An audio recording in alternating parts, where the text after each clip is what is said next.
Okay, నమస్తే. ఈరోజు seventh క్లాస్లో మరో చాప్టర్ అయినటువంటి విజయనగర సామ్రాజ్యానికి సంబంధించిన ప్రముఖమైన ఇంపార్టెంట్ కాన్సెప్ట్ బిట్స్ ఏంటనేది విశ్లేషణ చేసుకుందాం. మొదటిగా విజయనగర సామ్రాజ్యాన్ని ఏ సంవత్సరంలో స్థాపించారు అని ఇచ్చాడు. చాలా ఇంపార్టెంట్ బిట్ ఇది. 1326, 1336, 1346, 1356. అంటే విజయనగర సామ్రాజ్యాన్ని స్థాపించిన వ్యక్తులు హరిహర రాయలు, బుక్క రాయలు, ఇద్దరు సోదరులు. వీళ్ళిద్దరూ విద్యారణ్య స్వామి అనే ఒక మతాధిపతి, ఒక స్వామీజీ, ఒక ఋషి అన్నమాట. అతని యొక్క సలహా మేరకు, సూచన మేరకు, ఆశీస్సుల మేరకు 1336 సంవత్సరంలో కర్ణాటకలో హంపి దగ్గర ఉన్న ఒక నగరాన్ని రాజధానిగా చేసుకుని విజయనగర సామ్రాజ్యాన్ని స్థాపించారు 1336 సంవత్సరంలో. నెక్స్ట్ వన్, విజయనగర సామ్రాజ్య స్థాపకులు ఎవరు? అందులో ఉన్నారు హరిహర రాయలు, బొక్క రాయలు, శ్రీకృష్ణదేవరాయలు, అచ్యుతదేవరాయలు, సాలు నరసింహరాయలు, తిరుమల రాయలు. అంటే హరిహర రాయలు, బొక్క రాయలు. హరిహర రాయలు, బొక్క రాయలు విజయనగర సామ్రాజ్యాన్ని స్థాపించడానికి ఎవరు ఆశీస్సులు తీసుకున్నారు? ఇప్పుడే చెప్పాను. శంకరాచార్యుల, రామానుజాచార్యుల, విద్యారణ్య స్వామి, మాధవాచార్య. అంటే విద్యారణ్య స్వామి యొక్క ఆ సూచనల మేరకు ఈ యొక్క విజయనగర సామ్రాజ్యాన్ని స్థాపించారు. విజయనగర సామ్రాజ్యం ఏ నది ఒడ్డున స్థాపించబడింది? Very very important. కృష్ణా నద, గోదావరి నద, తుంగభద్ర నద, కావేరి నద. విజయనగర సామ్రాజ్యం అనేది కృష్ణ యొక్క ఉపనది అయినటువంటి తుంగభద్ర నది ఒడ్డున విజయనగర సామ్రాజ్యం ఏర్పడింది. తుంగ, భద్ర అనే రెండు నదుల కలయిక వల్ల తుంగభద్ర ఏర్పడుతుంది.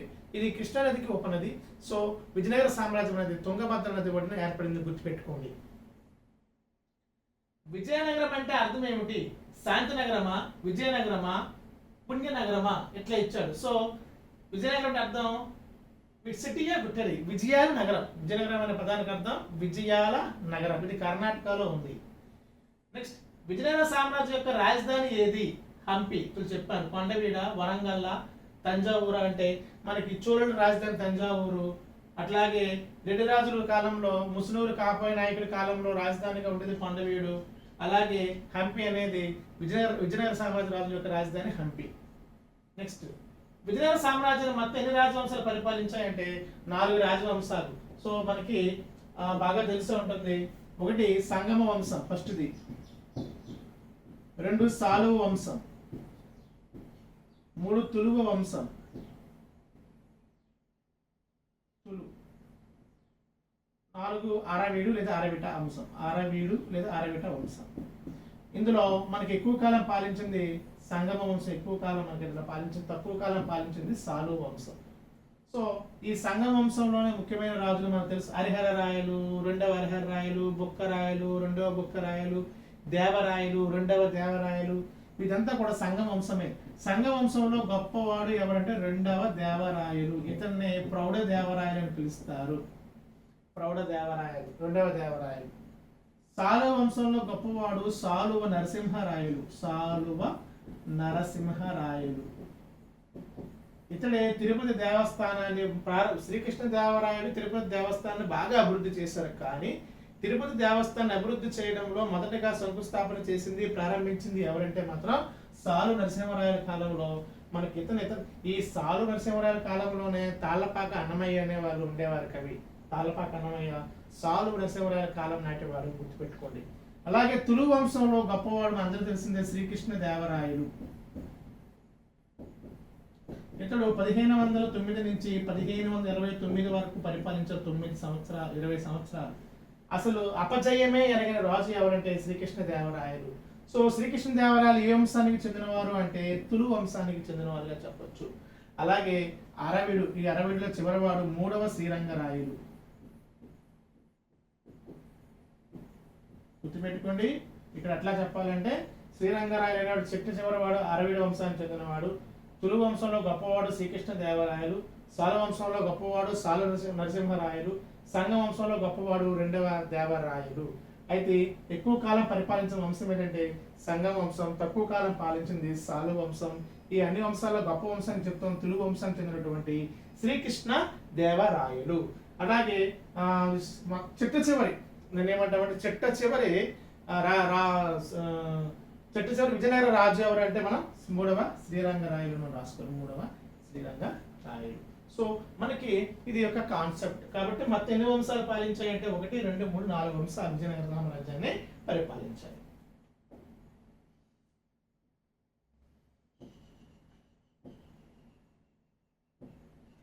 నెక్స్ట్ వన్, విజయనగర సామ్రాజ్యాన్ని పాలించిన మొదటి రాజవంశం ఇప్పుడు చెప్పండి, సంగమ వంశం. విజయనగర సామ్రాజ్య చక్రవర్తుల్లో అత్యంత గొప్పవాడు ఎవరు? అందరికన్నా టోటల్ గా సంగమ, సాలువ, తుల, అరవీడు అందరిలో కన్నా గొప్ప రాజు అంటే శ్రీకృష్ణదేవరాయలు. శ్రీకృష్ణదేవరాయలు ఏ రాజవంశానికి చెందినవాడు? ఇదిగోండి, సంగమ వంశమా, సాలు వంశమా, తులు వంశం అంటే శ్రీకృష్ణదేవరాయలు తులు వంశానికి చెందినవాడు. శ్రీకృష్ణదేవరాయల పాలనా కాలం ఏది? తులాలు చెప్పండి. 1509 నుంచి 1529 సంవత్సరం వరకు 20 సంవత్సరాలు శ్రీకృష్ణదేవరాయలు పరిపాలించారు. శ్రీకృష్ణదేవరాయల ఆస్థానాన్ని ఏమని పిలిచేవారు? నవరత్నాలు అంటే మనకు తెలుసు. నవరత్నాలు అనేవాళ్ళు మొఘలుల కాలంలో, అక్బర్ కాలంలో ఉండేవారంట. నవరత్నాలు అనేవి మనకి గుప్తుల కాలంలో, 2వ చంద్రగుప్తుడి కాలంలో ఉండేవారు నవరత్నాలు. కానీ ఇక్కడ ఏంటి? అష్ట దిగ్గజాలు అని గుర్తుపెట్టుకోండి. అష్ట దిగ్గజాలు అనే కవులు ఎవరి కాలంలో ఉండేవారంటే శ్రీకృష్ణదేవరాయల కాలంలో ఉండేవారు. నవరత్నాల కవులు ఎవరి కాలంలో ఉండేవారంటే గుప్తుల కాలం, గుప్తుల స్వర్ణయుగంగా పిలువబడే 2వ చంద్రగుప్తుడి కాలంలో ఉండేవారు. అదే నవరత్నాలు లాంటివి కవులు మొఘలుల కాలంలో, అక్బర్ కాలంలో కూడా ఉండేవారని మనకి నానుడి. నెక్స్ట్ వన్, శ్రీకృష్ణదేవరాయల ఆస్థానం అష్టదిగ్గజాలు అనగా ఎవరు అంటే 8 మంది మంత్రుల, 8 మంది సేనాధిపతుల, 8 మంది తెలుగు కవుల, 8 మంది విదేశీ రాయబారులు అంటే 8 మంది గొప్ప కవులు అని చెప్పుకోవచ్చు. అందులో ముఖ్యంగా తెలుగు కవులు అష్టదిగ్గజాలు. అష్టదిగ్గజాలు అగ్రగణ్యుడు ఆంధ్ర కవిత పితామహుడు, వెరీ వెరీ ఇంపార్టెంట్. అష్టదిగ్గజాల్లోని అల్లసాని పెద్దన, దూర్జటి, అయ్యరాజు రామభద్రుడు, రామరాజు భూషణుడు, తర్వాత పింగళి సూరణ, వీళ్ళందరూ కూడా మనకి దూర్జటి, వీళ్ళందరూ ఈ 8 మంది కూడా అష్టదిగ్గజాల్లో ఉన్న ప్రముఖ కవులు. వాళ్ళందరిలో అగ్రగణ్యుడు ఎవరంటే అల్లసాని పెద్దన. అల్లసాని పెద్దన మనకు తెలుసు, మనకి చాలా ఇతనికి అల్లసాని పెద్దన అనే ఒక గొప్ప కవి తెలుగులో చాలా రకాల శతకాలు కూడా రచించారు. ఇతను ఒక గొప్ప కవిగా చెప్పొచ్చు, అష్టదిగ్గజాల్లో ప్రముఖమైన వ్యక్తిగా చెప్తాం. ఎవరంటే అల్లసాని పెద్దన. నెక్స్ట్ వన్, ఇతనికి ఏమని పేరు? ఆంధ్ర కవిత పితామహుడు. ఇతను రచించిన ప్రముఖమైన పుస్తకం మను చరిత్ర. మను చరిత్రం అనేది అల్లసాని పెద్దన రాసిన ప్రముఖమైన పుస్తకంగా చెప్పొచ్చు. నెక్స్ట్ వన్, శ్రీకృష్ణదేవరాయలు తెలుగులో రచించిన ప్రసిద్ధ గ్రంథం ఏది అంటే అముక్తమాల్యద. గుర్తుపెట్టుకోండి, ఉషా పరిణయం, జాంబవతి కళ్యాణం. ఇక్కడ శ్రీకృష్ణదేవరాయలు రచనల్లో 3 రచనలు. 1 అముక్తమాల్యద,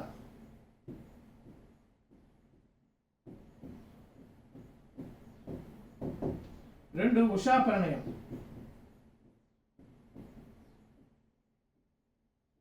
3 జాంబవతి కళ్యాణం.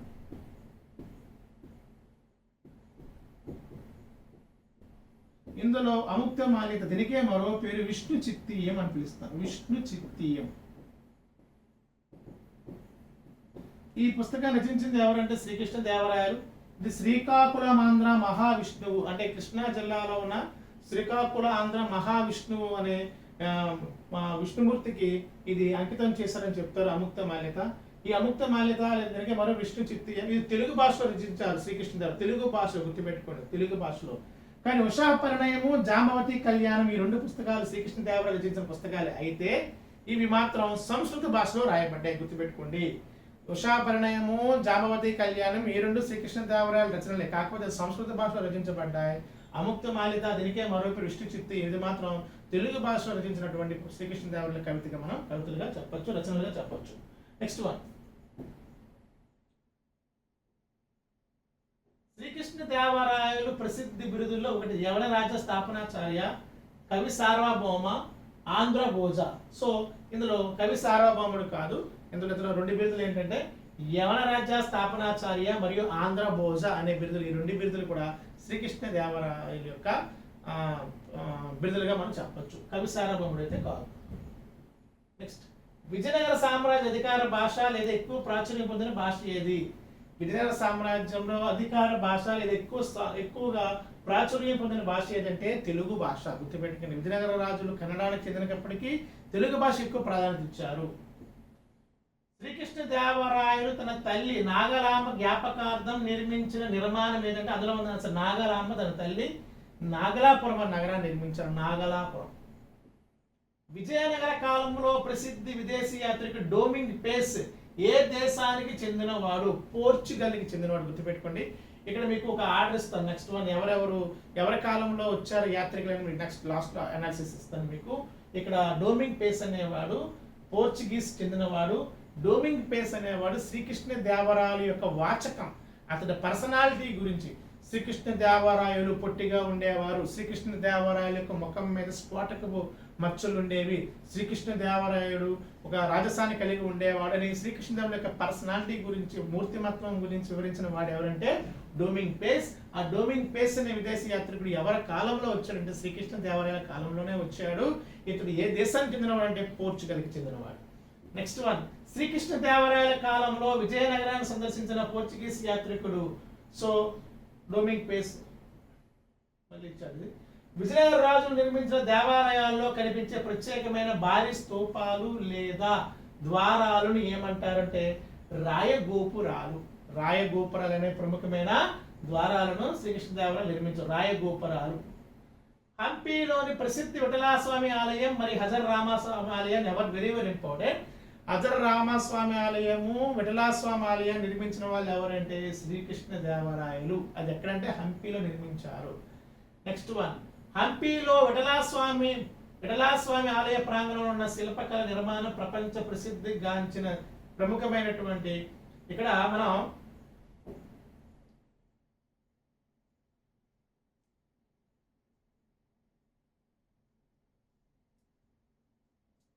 Sorry for interruption.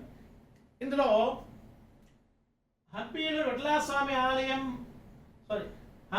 విఠలాస్వామి ఆలయ ప్రాంగణంలో ఉన్న ఏ శిల్పకళ నిర్మాణం ప్రపంచ ప్రసిద్ధి గాంచింది? రాతి రథాల, బంగారు ధ్వజస్తంభమా, నంది విగ్రహమా, నటరాజ శిల్పం అంటే రాతి రథాలు అనేవి విఠలాస్వామి ఆలయంలో ఉన్న ప్రముఖమైనటువంటి నిర్మాణాలు. గుర్తుపెట్టుకుంటుంది. స్టోన్ చారియట్స్ అంటాం. విజయనగర రాజుల కాలంలో చలామణిలో ఉన్న బంగారు నాణ్యాలు ఏమని పిలిచేవారు? Very very important. వరాహాలు. వరాహం అనేది ఒక ఏ నాణ్యం అంటే బంగారు నాణ్యం. అది ఎవరి కాలం నాటిది అంటే విజయనగర రాజుల కాలం నాటిది. దానికి పగోడాలు అని పిలిచారు. పగోడాలు. నెక్స్ట్, విజయనగర సామ్రాజ్య పతనానికి కారణమైన ప్రసిద్ధ యుద్ధం ఏదంటే తల్లికోట యుద్ధము లేదా రాక్షసతంగడి యుద్ధం. 1565లో జరిగినటువంటి యుద్ధం ఎప్పుడైతే జరిగిందో మొత్తం కొంతమంది సర్దార్లు ఎవరైతే ఉన్నారో బీదరు, అహ్మద్ నగరు, బేజపూరు, గోల్కొండ సుల్తాన్ అందరూ కలిసి అలీ రామారాయలు అంటే అరవిడి సామ్రాజ్యాన్ని పరిపాలించినటువంటి అలీ రామారాయల్ని ఓడించి తల్లికోట అనే ప్రాంతం, దీనికే ఈ యుద్ధానికి రాక్షస తంగడి యుద్ధం అంట. దీనికి బన్నీహాట్ యుద్ధం అన్నా, రాక్షస తంగడి యుద్ధం అన్నా, తల్లికోట యుద్ధం అని ఒకటి. ఈ యుద్ధం 1565లో జరిగింది. ఈ యుద్ధంలో అలీ రామారాయలు ఓడిపోయిన తర్వాత బలహీనమైన నాయకులు ఉండడం వల్ల దీంతో విజయనగర సామ్రాజ్యం 1565 యుద్ధంతో నాశనం అయిపోయిందని చెప్పాలి. నెక్స్ట్ వన్, తల్లికోట యుద్ధం ఏ సంవత్సరం జరిగింది? 1556-65 కన్ఫ్యూజ్ అవుతూ 1565లో జరిగింది. నెక్స్ట్, తల్లికోట యుద్ధ సమయంలో విజయనగర సైన్యానికి నాయకత్వం వహించిన మంత్రి లేదా సేనాధిపతి ఎవరు అంటే సదాశివరాయలు అనేవాడు రాజు ఉండేవాడు. సదాశివరాయల యొక్క అతనికి మామ వరుస అవుతాడు. అతని ఎవరంటే రామారాయలు. ఇతనికే మరొక అలీ రామారాయలు. ఈ సదాశివరాయల యొక్క సేనాని అలీ రామారాయలు అనేవాడే రాక్షసతంగడి యుద్ధంలో పాల్గొంటాడు. అతప్పటికి వృద్ధాప్యం వస్తుంది, అయినప్పటికీ అతను తగ్గని వ్యక్తి, ధైర్యశాస్త్రాలు కలిగిన వ్యక్తి. ఇతను రాక్షసతంగడి యుద్ధం చేశాడు కానీ అతను ఓడిపోయాడు. నెక్స్ట్ వన్, దానికి ఆ యుద్ధానికి మరో పేరు తల్లికోట యుద్ధం అంట. తల్లికోట యుద్ధం విజయనగర సామ్రాజ్యానికి వ్యతిరేకంగా పోరాడిన ముస్లిం రాజ్యాల కూటమి ఏది అంటే దక్కన సుల్తాన్ల కూటమి. దక్కన సుల్తాన్ల కూటమి చెప్పాను. అహ్మద్ నగరు, బేజాపూరు, బీదరు, గోల్కొండ ఈ 4. అందులో బీరర్ తప్ప. బీదర్ వేరు, బీదర్ వేరు. బీరర్ రాజ్యం మాత్రం పాల్గొలేదు. 4-5 రాజ్యాల్లో బీరర్ రాజ్యం పాల్గొలేదు. 4 రాజ్యాలు పాల్గొన్నాయి. అవే బీదరు, అహ్మద్ నగరు, బేజాపూరు, అట్లా తీసుకుంటే గోల్కొండ. ఈ 4 రాజవంశాలు ఒకవైపు, అలీ రామారాయలు ఒకవైపు. మొత్తాన్ని అలీ రామారాయలు ఓడిపోయాడు. తర్వాత అతను చంపడం కూడా జరిగింది. నెక్స్ట్, దక్కన్ సుల్తాన్లు అంట. రాజ్యాలు ఏమంటాం?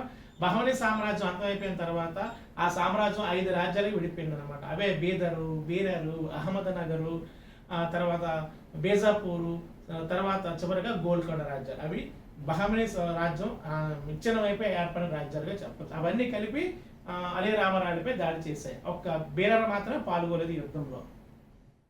హంపి శిథిలాలు ప్రస్తుతం ఏ రాష్ట్రంలో ఉన్నాయంటే కర్ణాటకలో ఉన్నాయి.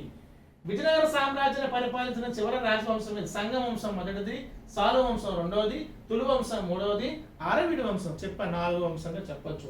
ఇక కొన్ని ముఖ్యమైన అంశాలు ఏంటో మనం ఇక్కడ తెలుసుకుందాం.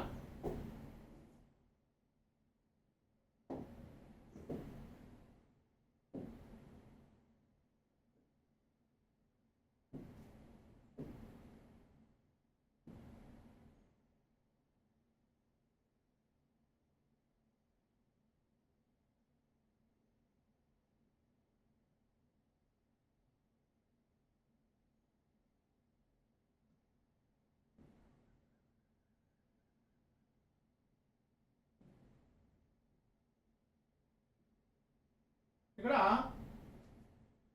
వీళ్ళ భాష ముఖ్యంగా సంస్కృతం, కానీ తెలుగుకు ఎక్కువగా ప్రాధాన్యత ఇచ్చారు. నెంబర్ 1, వీళ్ళ ప్రధానమైన ఎగుమతులు, వీళ్ళ ప్రధాన దిగుమతులు. ఎగుమతులు పట్టు, ఉన్ని ప్లస్ సుగంధ ద్రవ్యాలను వీళ్ళు ఎక్కువగా ఎగుమతి చేసేవారు. వీళ్ళ ప్రధాన దిగుమతులు ఏవి అంటే గాజు, సీసం, గుర్రాలు. చాలా చాలా ఇంపార్టెంట్. ముఖ్యంగా దేని దిగుమతి చేసుకునేవారంటే గుర్రాలను వీళ్ళు ఎక్కువగా దిగుమతి చేసుకునేవారు. వీళ్ళ కాలంలో ప్రముఖమైన వాడరేవు కన్ననూరు. అరేబియా సముద్ర తీరంలో ఉన్నటువంటి కన్ననూరు అనేది వీళ్ళ ప్రముఖమైనటువంటి వాడరేవుగా మనం ఇది చెప్పాలి. కన్ననూరు. అట్లాగే వీళ్ళ కాలంలో ప్రధాన వినోదాలు ఏంటి? కూచిపూడి ఉందంట వీళ్ళ కాలంలో, నాట్యం, భరతనాట్యం ఉంది, యక్షగానం ఉంది. సో వీళ్ళ ప్రధాన వినోదాల్లో ప్రముఖమైన నాట్యాలు కూచిపూడి, భరతనాట్యం, యక్షగానం. యక్షనాట్యం అంటే యక్షగానం అంట. యక్షగానం ఇందులో ప్రముఖమైనది యక్షగానంగా చెప్పచ్చు, ఎందుకంటే కర్ణాటకలో ఆవిర్భవించింది యక్షగానం. అయితే ఇది మీరు వినే ఉంటారు. పేరిణి అనే నాట్యం ఎవరి కాలం నాటి ప్రత్యేక నృత్యం అంటే కాకతీయుల కాలం నాటి ప్రత్యేక నృత్యం పేరిణి, కాకతీయుల కాలంలో. అట్లాగే విజయనగర సామ్రాజ్య తవ్వకాలు 1805లో జరిగాయి, వెలువడిందంటే వాడి పేరే కల్నల్ మెకంజీ. 1805లో కల్నల్ మెకంజీ అనే బ్రిటిష్ పురావస్తువేత్త అతను 1805లో ఒక తవ్వకాల్లో మనకి హంపి నగరం బయటపడింది. సో విజయనగర సామ్రాజ్యం ప్రపంచానికి పరిచయం అయ్యేలా ప్రయత్నాలు చేసిన ప్రముఖమైన పురాతత్వ శాస్త్రవేత్త ఎవరంటే మెకంజీ. ఈ మెకంజీ 1805 సంవత్సరంలో జరిపిన తవ్వకాల్లో హంపి నగరం బయటపడింది. ఆ నగరంలో విశేషాలను మెకంజీ ప్రపంచానికి పరిచయం చేసినట్టు మనం ఇక్కడ చెప్పుకోవచ్చు. సో ఇది ఒక ముఖ్యమైనటువంటి కాన్సెప్ట్స్. అట్లాగే ప్రముఖ వ్యక్తులు విదేశీ యాత్రికులు అంటామా, రాయబారులు అంటామా? రాయబారులు, విదేశీ రాయబారులు ఎవరెవరి కాలంలో వచ్చారు? రాజులు లేదా చక్రవర్తులు. ఇది ఆర్డర్లో తీసుకుంటే ఫస్ట్ ఇబన్ బటూటా.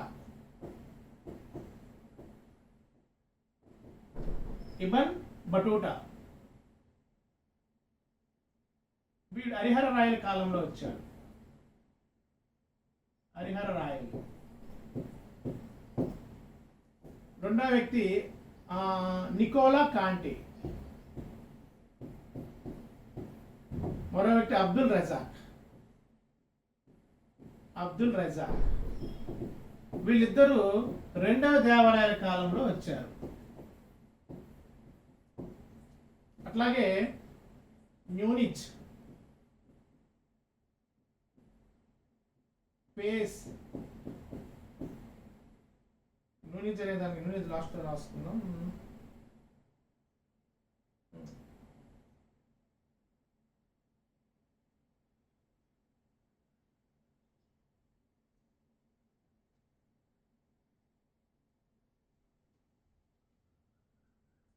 ఇందులో న్యూనిజ్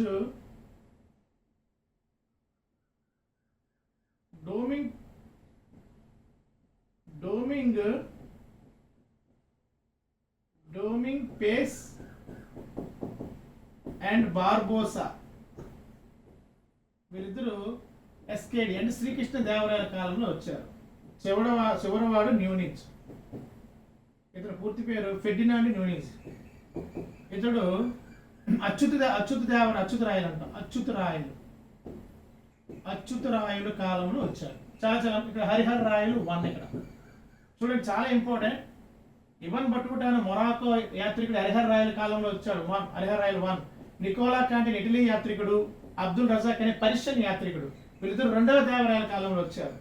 డోమింగ్ పేస్ అనే పోర్చుగీస్ యాత్రికుడు, బార్బోస్ అనే పోర్చుగీస్ యాత్రికుడు శ్రీకృష్ణ దేవరాయల కాలంలో వచ్చాడు.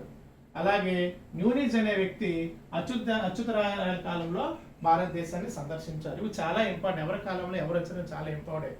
అందులో ప్రముఖ వ్యక్తి అబ్దుల్ రజాక్. ఇతను ఏమంటే శ్రీకృష్ణ దేవరాయలు అంటే విజయనగర సామ్రాజ్య కాలంలో నగరం ఎట్లా ఉంది, ఇది లండన్ కన్నా పారిస్ కన్నా పెద్ద నగరం అని, ఇక్కడ వజ్రాలను పోగులు చేసి అమ్మేవారని, విచిత్రమైనటువంటి విధానాల్లో బంగారు రాసులు వజ్రాలు రాసులుగా అమ్మేవారని చెప్పేసి ఇతను ఒక కవిత రూపంలో పద్య రూపంలో కూడా అతను కీర్తించడని చెప్పాలి. అతను ఎవరంటే అబ్దుల్ రజాక్. ఇవి మనకి ముఖ్యమైనటువంటి అంశాలుగా మనం ఇక్కడ డివైడ్ చేసుకోవాలి. తర్వాత చివరగా ఎప్పుడైతే ఆ చెట్టు చివరి వంశం అరవిడి వంశం చెట్టు చివరి వంశం ఎప్పుడైతే అంతమైపోయిందో ఏ యుద్ధంతో, తల్లికోట యుద్ధంతో. ఈ తల్లికోట యుద్ధం మరో పేరు రాక్షస్థాన్ కదా ఎప్పుడు జరిగింది 1565లో. సో యుద్ధం అంతమైపోయిన తర్వాత ఇక్కడ 2 రాజ్యాలు, ముఖ్యమైన రాజ్యాల గురించి మన టెక్స్ట్ బుక్ ఇచ్చాడు. ఒకటి బహమనీ రాజ్యం, 2 రెడ్డి రాజులు. యాక్చువల్లీ బహమనీ రాజ్యం ఏర్పడిన సంవత్సరం 1347 సంవత్సరంలో బహమనీ రాజ్యం ఏర్పడుతుంది. ఇది ఏంటంటే మనకి కర్ణాటకలోనే ఇదంతా కూడా కర్ణాటక, తమిళనాడు, ఆంధ్రప్రదేశ్, కేరళ కొన్ని ప్రాంతాలు ఇలాగా మన విజయనగర రాజులు పరిపాలించేవారు. ఆ కర్ణాటక ప్రాంతంలోని గుల్బార్గా అనే ప్రాంతాన్ని రాజధానిగా చేసుకొని బహమనీ సామ్రాజ్యాన్ని స్థాపించారు అల్లావుద్దీన్ బహమద్ షా. అనేవాడు బహమనీ సామ్రాజ్యం స్థాపించాడు. ఈ బహమనీ సామ్రాజ్యంలో గొప్పవాడు 3వ మహమ్మద్ షా. గుర్తుపెట్టుకోండి, 3వ మహమ్మద్ షా అనేవాడు చాలా గొప్పవాడు బహమనీ సామ్రాజ్యంలో. ఇప్పుడు బహమనీ సామ్రాజ్యాన్ని విజయనగర రాజులకి ఎప్పుడు యుద్ధాలు జరుగుతూనే ఉండే, నిత్యం వైరం అన్నమాట వాళ్ళకి. సో ఏదేమైనా ఇప్పుడు చివరికి బహమనీ సామ్రాజ్యం స్థాపించింది 1947లో. వాళ్ళ రాజధాని గుల్బార్గా, వాళ్ళు కర్ణాటక ప్రాంతం విస్తరించి ఉండేవారు. ఆ బహమనీ సామ్రాజ్యంలో మొదటివాడు అల్లావుద్దీన్ బహమద్ షా అయితే అందులో గొప్పవాడు 3వ మహమ్మద్ షా అని చెప్పుకుంటాం. ఈ 3వ మహమ్మద్ షా యొక్క మంత్రి, అతని పేరు